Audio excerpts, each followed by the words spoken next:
My name is Chloe Cole, and I am a detransitioner. Another way to put that would be, I used to believe that I was born in the wrong body, and the adults in my life whom I trusted affirmed my belief, and this caused me lifelong, irreversible harm. I speak to you today as a victim of one of the biggest medical scandals in the history of the United States of America. I speak to you in the hope that you will have the courage to bring the scandal to an end and ensure that other vulnerable teenagers, children, and young adults don't go through what I went through. At the age of 12, I began to experience what my medical team would later diagnose as gender dysphoria. I was well into an early puberty, and I was very uncomfortable with the changes that were happening to my body. I was intimidated by male attention, and when I told my parents that I felt like a boy, in retrospect, all I meant was that I hated puberty, that I wanted this newfound sexual attention to go away, that I looked up to my brothers a little bit more than I did to my sisters.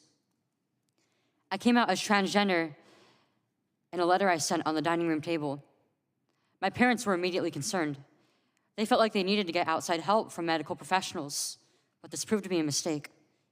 It immediately set our entire family down a path of ideologically motivated deceit and coercion.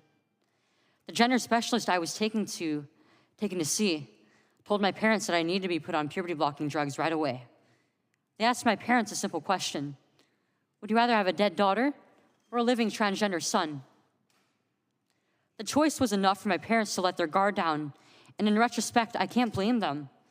This was the moment that we all became victims of so-called gender-affirming care. I was fast-tracked onto puberty blockers and then testosterone. The resulting menopausal-like hot flashes made focusing on school impossible. I still get joint pains and weird pops in my back, but they were far worse when I was on the blockers. A month later, when I was 13, I had my first testosterone injection. This caused permanent changes to my body. My voice will forever be deeper, my jawline sharper, my nose longer, my bone structure permanently masculinized, my Adam's apple more prominent, my fertility unknown. I look in the mirror sometimes and I feel like a monster. I had a double mastectomy at 15. They tested my amputated breast for cancer. And I was cancer-free, of course. I was perfectly healthy. There was nothing wrong with my still developing body or my breasts, other than that, as an insecure teenage girl, I felt awkward about it. After my breasts were taken away from me, the tissue was incinerated. Before I was able to legally drive, I had a huge part of my future womanhood taken from me. I will never be able to breastfeed. I struggle to look at myself in the mirror at times. I still struggle to this day with sexual dysfunction. And I have massive scars across my chest. And the skin grafts that they took of my nipples are weeping fluid today. And they were grafted into a more masculine positioning, they said. After surgery, my grades in school plummeted. Everything that I went through did nothing to address my underlying mental health issues that I had. And my doctors, with their theories on gender, thought that all my problems would go away as soon as I was surgically transformed into something that vaguely resembled a boy. Their theories were wrong. The drugs and surgeries changed my body, but they did not and could not change the basic reality that I am and forever will be a female. When my specialist first told my parents that they could have a dead daughter or a live transgender son, I wasn't suicidal. I was a happy child who struggled because she was different.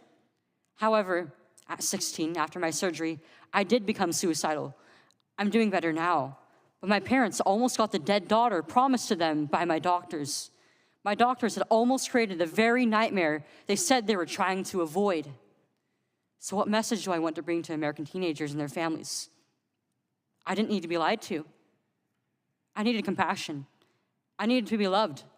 I needed to be given therapy to help me work through my issues, not affirm to my delusion that by transforming into a boy, it would solve all my problems.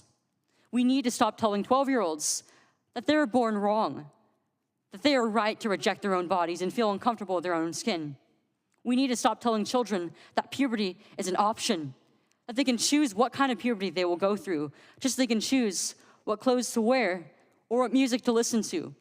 Puberty is a rite of passage to adulthood, not a disease to be mitigated. Today, I should be at home with my family celebrating my 19th birthday, and instead I'm making a desperate plea to my elected representatives. learn the lessons from other medical scandals like the opioid crisis, to recognize that doctors are human too, and sometimes they are wrong. My childhood was ruined along with thousands of detransitioners that I know through our networks. This needs to stop. You alone can stop it. Enough children have already been victimized by this barbaric pseudoscience. Please let me be your final warning. Thank you. Today's your birthday? It is. You're a beautiful, brave woman. Thank you for being here. Thank you.